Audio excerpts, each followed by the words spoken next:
While Brahmadatta was ruling Varanasi, there was a vassal king called Chirayu.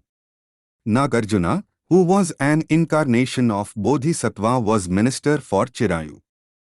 Nagarjuna was both kind and charitable.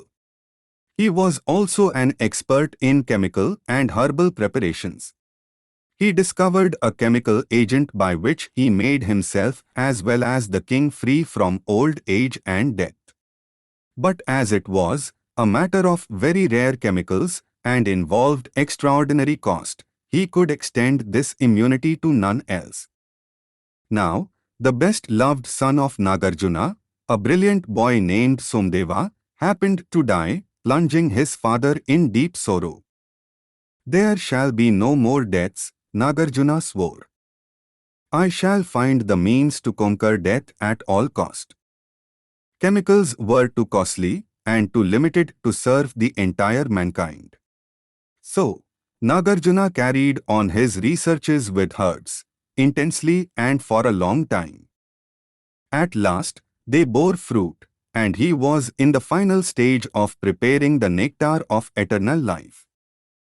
Indra, the ruler of heaven, was annoyed when he heard of Nagarjuna's experiments.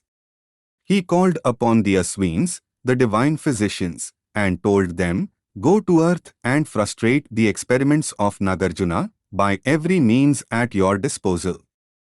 The Aswins changed themselves into human beings and called upon Nagarjuna. "O wise minister, being yourself a past master in administration, why have you embarked upon a scheme which would upset the entire administration of the universe?" they said.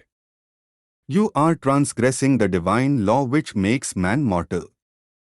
You are also encroaching upon the rights of the gods who alone have the privilege of conferring immortality upon souls. It is not proper that you should take upon yourself the task of removing the distinction between mortals and immortals. You are, no doubt, aggrieved that your son was dead. But we assure you he is happy in heaven." Nagarjuna was not completely convinced by this logic.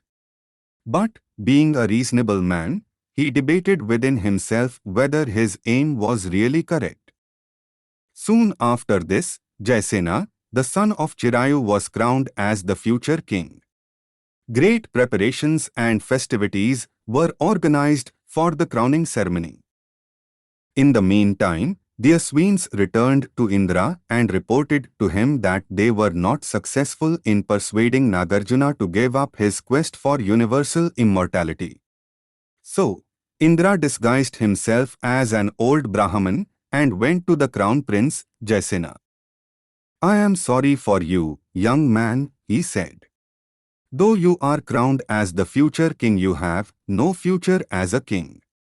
You must be aware that Nagarjuna has already made your father immune from old age and death. You will die only as crown prince." The young man was crestfallen on hearing this. He never had a chance to sit on the throne. What this old Brahmin said was true. The old king would be still on the throne after his great-grandchildren too were dead. His crowning ceremony was a cruel farce. "However," said Indra, "there is a way of getting over this difficulty if you follow my advice. Nagarjuna never denies anything to anyone before he sits for his meal. Go to him and ask him boldly for his head. You will see that your way to the throne will be clear." Crown Prince Jaisena followed the old man's advice and asked Nagarjuna for his head. Nagarjuna did not hesitate for a moment. He gave the young prince a sword and said, "Take my head." But Nagarjuna was already immune from old age and death, and the sword bounced away from his neck without even scratch it. Meanwhile, the king heard of the whole affair and came running anxiously. He tried to dissuade his son from his foolish attempt. "Do not find fault with your son, O king," Nagarjuna said. "He is only an instrument in bigger hands.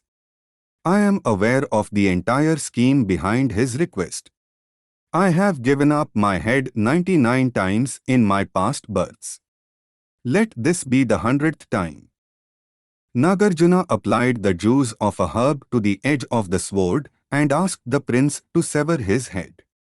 This time, with a single stroke of the sword, the prince separated Nagarjuna's head from his body.